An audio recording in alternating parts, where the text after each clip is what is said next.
Panorama group, जो सोचता है वो करता है। आपके अपने सपनों का आशियाना। नमस्कार, आप देख रहे हैं सिटी पोस्ट लाइव। मैं हूं सृष्टि राज। 2025 बिहार विधानसभा चुनाव आया। पवन सिंह आए, बीजेपी के लिए प्रचार प्रसार किया, बीजेपी का झंडा ढोया, प्रचार किया। चुनाव खत्म हुए और पवन सिंह के हाथ आया ठुल्लू। मुस्कान, क्या है ये? पवन सिंह को क्या मिला इस बार चुनाव में? देखिए सृष्टि, आपको बता दें कि हम बात करें लोकसभा चुनाव का, पवन सिंह बीजेपी के साथ ही जुड़ना चाहते हैं। किसी और पार्टी में वो नहीं दिखेंगे, या तो वो बीजेपी में जाएंगे, नहीं तो किसी पार्टी में नहीं जाएंगे। और बीजेपी में वो विधानसभा चुनाव से लड़ना चाह रहे थे और उनको लोकसभा चुनाव में टिकट भी मिला था, आपको भी याद होगा। और जब आसनसोल का टिकट मिला था तो वहाँ पे उन्हीं के, कहते हैं ना कि अपने घर के लोग ही कहीं ना कहीं लंका ढा देते हैं। बिल्कुल। तो शत्रुघ्न सिन्हा ने विरोध कर दिया था भाई कि ये बंगाल की लड़कियों पे ऐसा ऐसा गाना गाता है और इसको जनता वोट देगी।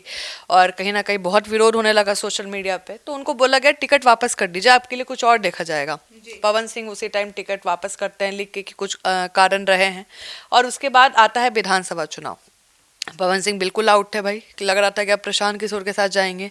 प्रशांत किशोर के साथ में भी 20% चांस है कि चल भी जाते हैं वो, लेकिन प्रशांत किशोर अलग गर्मी में रहते हैं।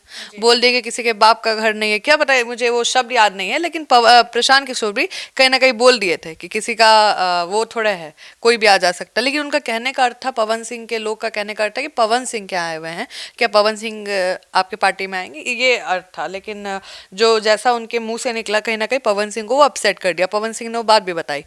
उसके बाद हम आते हैं विधानसभा चुनाव में। विधानसभा चुनाव में पवन सिंह चुनाव लड़ने वाले थे, ये बातें सबको पता है।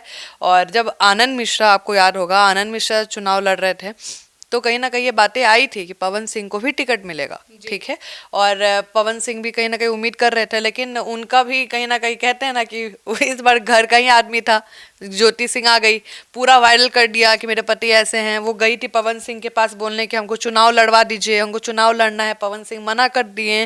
फिर पवन सिंह के अगेंस्ट पूरा वीडियो बना। उस टाइम कहीं ना कहीं ज्योति सिंह के लिए सहानुभूति बहुत जगी, मेरे अंदर भी जगी, आपके अंदर भी जगी होगी, हर महिला के अंदर। लेकिन जब कहानी सामने आया तो कुछ और ही दिखा। और फिर जब पवन सिंह अपना करते हैं कि भाई उनको चुनाव लड़ना था, मैं उसमें सहयोग नहीं कर सकता था, तो मैंने मना कर दिया। उसके बाद ये सब होने लगा। वो घर से जाने को तैयार नहीं थी, तो ये सब हो रहा था, ठीक है। और वो चुनाव फिर नहीं लड़ सकते थे, क्योंकि आ जाता कि भाई पत्नी का और इनका ऐसा है वैसा है। फिर से इमेज, उस दौरान ये नैरेटिव सेट कर दिया गया। बिल्कुल। तो पवन सिंह का फिर विधानसभा चुनाव भी हाथ से गया। लेकिन पवन सिंह को कहीं ना कहीं ये कहा गया था, ऐसा विश्वास दिया गया था कि कुछ आपके लिए अच्छा किया जाएगा। अब पवन सिंह जहां जहां प्रचार प्रसार करने गए हैं, वहां वहां बीजेपी बढ़िया नंबर से जीती है।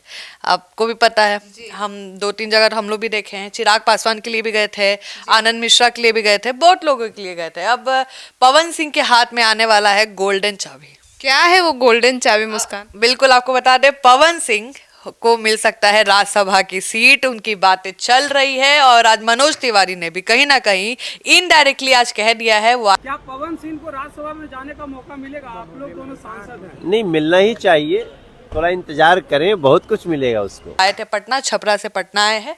उनसे पूछा गया कि पवन सिंह को कुछ नहीं दिया गया, पवन सिंह कहीं राज्यसभा जाने वाले, तो बोले जाना चाहिए, बिल्कुल जाना चाहिए, अच्छे आदमी हैं, हो सकता है जाए। तो जो जिस तरीके से बोले, जिस स्माइल के साथ बोले, उससे लगता है कि पवन सिंह अब राज्यसभा का सीधे अध्यक्षता लेंगे, सीधे मेंबर बनेंगे। मतलब अब ये मत सोचिए खाली झंडा धोवा रही है बीजेपी या खाली अपना काम करवा रही है बीजेपी। पवन सिंह जब आए हैं तो पवन सिंह का भाई फॉलोअर भी ना है, आप उनको मना के रखिएगा, नहीं तो आप ही का ना नुकसान होगा। मतलब मुस्कान, मनोज तिवारी की ये जो स्माइल थी वो अंदर खाने की खबर खोल। बिल्कुल, और बिल्कुल क्लियर बता दिया कि लगता है ऑब्वियसली कहीं ना कहीं पवन सिंह के फैन भी तो इंतजार कर रहा है, पवन सिंह भी इंतजार कर रहे होंगे भाई। चुनाव आपको ही पता है सृष्टि, बिल्कुल क्लियर है, अगर लोकसभा चुनाव में पवन सिंह को टिकट मिलता बीजेपी से, वो आज सांसद होते हैं, बिल्कुल होते हैं। लोग पहले क्या कह रहे थे कि नचनिया बगनिया है, इसको कौन देखेगा, वोट लेके आए ना भाई। अच्छा, और पवन सिंह जीते नहीं, लेकिन हरा तो दिए, पूरा साबात क्लियर करवा दिए बीजेपी का।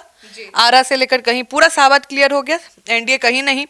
इस बार विधानसभा में पवन सिंह थे। पवन सिंह आपको लगता है कि कहीं से भी चुनाव लड़ते हार जाते हैं? आरा से लड़ते हार जाते हैं, कराकट से ही लड़ते हार जाते, अपने बीवी के अगेंस्ट लड़ते तो बिल्कुल नहीं हारते। लेकिन पवन सिंह अभी छोटा मोटा गेम नहीं खेलने वाले हैं। पवन सिंह राज्यसभा का कहीं ना कहीं उनका नाम अब आ गया है, पॉइंट आउट हो गया है। और पवन सिंह, अब हम भी इंतजार करेंगे भाई। देखिए, र्यूमर जब फैलते हैं ना, उसमें कहीं ना कहीं ताकत भी होती है। पिछले बार भी थी और इस बार भी है। तो अब देखना है कि पवन सिंह उनका नाम औपचारिक रूप से कब घोषणा होता है, लेकिन कहीं ना कहीं ये संकेत मिल रहे हैं कि पवन सिंह को राज्यसभा भेजा जा सकता है। तो सुना आपने हमारे इस डिबेट को, तो अब आपको क्या लगता है पवन सिंह को लेकर? क्या उन्हें राज्यसभा की सीट मिलने वाली, और मिलने वाली है तो अब उसका इंतजार सभी को है, हमें भी और आपको भी। जैसे ही इस पे कोई अपडेट आता है या फिर औपचारिक कोई घोषणा होती है, हम सबसे पहले अपडेट लेकर आपके पास पहुंचेंगे। तब तक के लिए अपनी राय कमेंट सेक्शन में जरूर बता दीजिएगा। धन्यवाद।